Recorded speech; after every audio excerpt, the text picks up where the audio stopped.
എന്റെ അറിവിൽ കൊല്ലത്തിൽ 3 വട്ടമാണ് നമ്മുടെ തൃശ്ശൂർ റൗണ്ടിലെ റോട്ടിലൂടെ ഇതുപോലെ ഫ്രീ ആയിട്ട് ഓടിച്ചാടി നടക്കാൻ പറ്റുക. ആ ദിവസങ്ങൾ ഏതൊക്കെയാണെന്ന് നിങ്ങൾക്ക് ഗസ് ചെയ്യാൻ പറ്റുണ്ടോ? എന്തായാലും ഇന്ന് അതുപോലത്തെ ഒരു സ്പെഷ്യൽ ആയിട്ടുള്ള ദിവസമാണ്. നമ്മളിവിടെ വന്നപ്പോൾ തന്നെ വെറൈറ്റി ആയിട്ടുള്ള കുറെ കാഴ്ചകളാണ് നമുക്ക് വേണ്ടിയിട്ട് ഒരുക്കി വെച്ചിട്ടുണ്ടായിരുന്നത്. ഇതൊക്കെ കാണുമ്പോൾ തന്നെ നിങ്ങൾക്ക് ഇത് എന്താ സംഭവം എന്നുള്ളത് ഇപ്പൊ കണക്ട് ആയിട്ടുണ്ടാവും. തൃശ്ശൂർക്കാരാണെങ്കിൽ ഒരു വട്ടം ഇവിടെ വന്ന് പോയവരായിരിക്കും. അപ്പൊ ഇതൊക്കെയായിരുന്നു അവിടെ ഉണ്ടായിരുന്ന കാഴ്ചകളും വിശേഷങ്ങളും. അങ്ങനെ ആരെ കൊണ്ട് വരപ്പിക്കുന്നു വിചാരിച്ച് നമ്മുടെ ചലഞ്ച് എങ്ങനെ സ്റ്റാർട്ട് ചെയ്യുന്നു വിചാരിച്ച് നിൽക്കുമ്പോഴാണ് ഇത് ഈ ഒരു കൂട്ടം മാലാകമാരെ കണ്ടത്. അപ്പൊ ഇതിലത്തെ ഒരു മാലാകെ കൊണ്ട് വരപ്പിക്കാന്ന് വിചാരിച്ച് നമ്മളൊരു മാലാഖയുടെ അടുത്ത് ചെന്നു കേട്ടോ. നമ്മൾ കാര്യങ്ങൾ അവതരിപ്പിക്കുമ്പോഴേക്കും ആള് കൂളായിട്ട് തന്നെ പുസ്തകം വാങ്ങിയിട്ട് നമുക്ക് ഇതുപോലൊരു വരയാണ് വരച്ചത്. വരയാണോ ഒപ്പാണോ എന്ന് അറിയില്ല. നമുക്ക് ഇതുപോലൊരു സംഭവമാണ് കിട്ടിയത്. ഇതിൽ എന്തെങ്കിലും ചിത്രങ്ങൾ നിങ്ങൾക്ക് കാണാൻ പറ്റുണ്ടോ?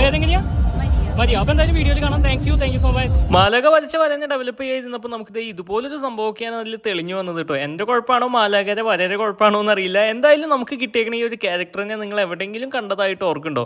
വലിയ കുഴപ്പമില്ലാത്ത രീതിയിൽ ഔട്ട്ലൈൻസ് ഒക്കെ വരച്ച് കളർ ചെയ്തപ്പോൾ ഫൈനൽ ലുക്ക് ഇതുപോലെയാണ് കിട്ടിയത് കേട്ടോ.